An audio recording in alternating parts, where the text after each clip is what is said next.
Back to the channel. हम कर रहे हैं question number 10। Question number 10 basically थोड़ा सा थ्योरेटिकल पार्ट वाला रहेगा।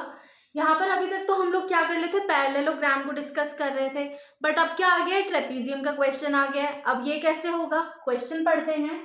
Explain how this figure is the trapezium. अब हमें एक फिगर दे दी है, इसके अंदर दो एंगल्स दे दिए और हमसे पूछे भाई ये बताओ ये ट्रेपीजियम कैसे है। So which of its two sides are parallel. पहले तो ये बताओ ये ट्रेपीजियम कैसे है, इसके बाद ये बताओ कि कौन सी वो दो लाइंस है कि वो पैरेलल हों, KL MN के पैरेलल है या KN ML के पैरेलल है। अब फिगर देख के ये मत कहना कि मैम KL NM के पैरेलल होगा, क्यों, लॉजिक भी देकर आना है वहां पे। सो मैंने यहाँ पर ऑलरेडी पहले से ही टाइम वेस्ट ना हो इसलिए मेंशन करके रखा हुआ है।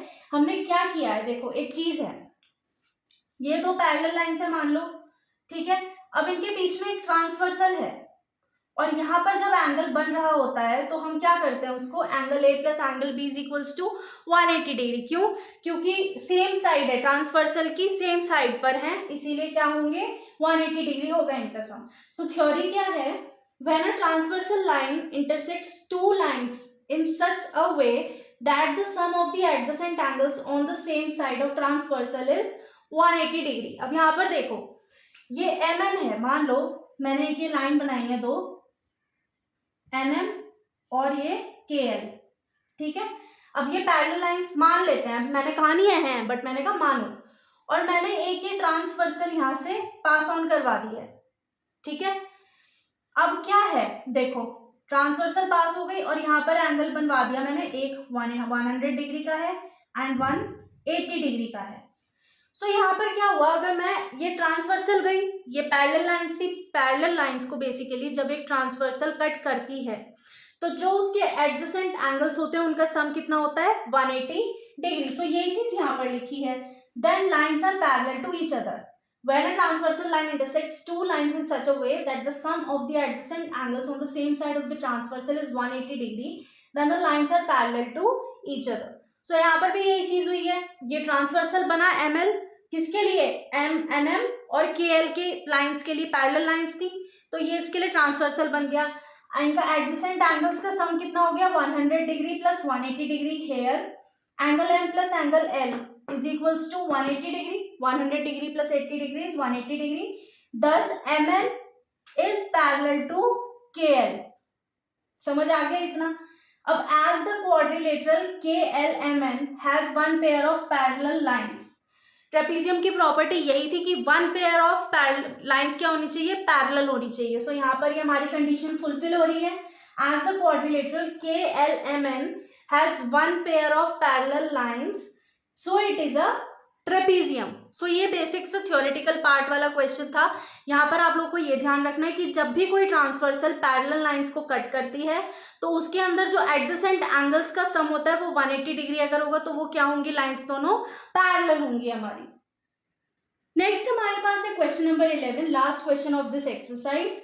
Find measure of angle C in figure if AB is parallel to DC। अब हमें इस वाले एंगल का मेजर निकालना है और हमें एक एंगल भी दे दिया है। अब इन्होंने बोला है AB, ये ऊपर लाइन जो है ना ये ट्रांसवर्सल की लाइन है। सो यहाँ पर हम क्या कर रहे हैं, हम कर सकते हैं angle B plus angle C is equals to 180 degree. अब यहाँ पर क्या चीज है, क्या किया हमने, ऐसे क्यों किया, because sum of adjacent angles on the same side of transversal is always 180 degree, ठीक है। सो देयरफॉर एंगल B हमारे पास है 120 degree plus angle C find out करना है 180 degree. Angle C is equals to 180 degree minus 120 degree. Angle C 180 minus 120 is 60 degree. So therefore हमारे पास angle C का जो मेजर आया है वो 60 डिग्री आया है। हमने ऐसे क्यों किया इसको, क्योंकि उसने हमें पहले कह दिया था कि AB और DC क्या है, पैरेलल है, तो साफ सी बात है कि BC जो है वो ट्रांसवर्सल रहेगा। है ना। तो अगर ये इस साइड एंगल है और इस साइड का हमें निकालना है, तो that means adjacent angles on same side of the transversal हो गए। तो दैट मीन्स क्या होगा, 120 degree plus angle C is equals to 180 degree. Property हमने ये लगा दी है। इसी के साथ हमारी एक्सरसाइज 3.3 होती है कंप्लीट। सो हमने हमारी इस एक्सरसाइज में प्रॉपर्टी बेस्ड क्वेश्चंस किए हैं, चाहे वो ट्रेपीजियम हो, पैरेललोग्राम हो, एंड हर प्रॉपर्टी को अच्छे से समझा है। सो आई होप आप लोगों को ये एक्सरसाइज अच्छे से समझ आई होगी। बट फिर भी अगर कोई डाउट्स या कोई क्वेरी है तो आप मेरे इंस्टाग्राम हैंडल या फिर कमेंट सेक्शन में भी पूछ सकते हैं। अब हम मिलेंगे एक नई नेक्स्ट वीडियो में विद न्यू एक्सरसाइज, और वहाँ पे ही अच्छे से उसको समझेंगे एंड कंप्लीट करेंगे। सो मैं मिलूंगी आपसे नेक्स्ट वीडियो में। तब तक के लिए कीप प्रैक्टिसिंग।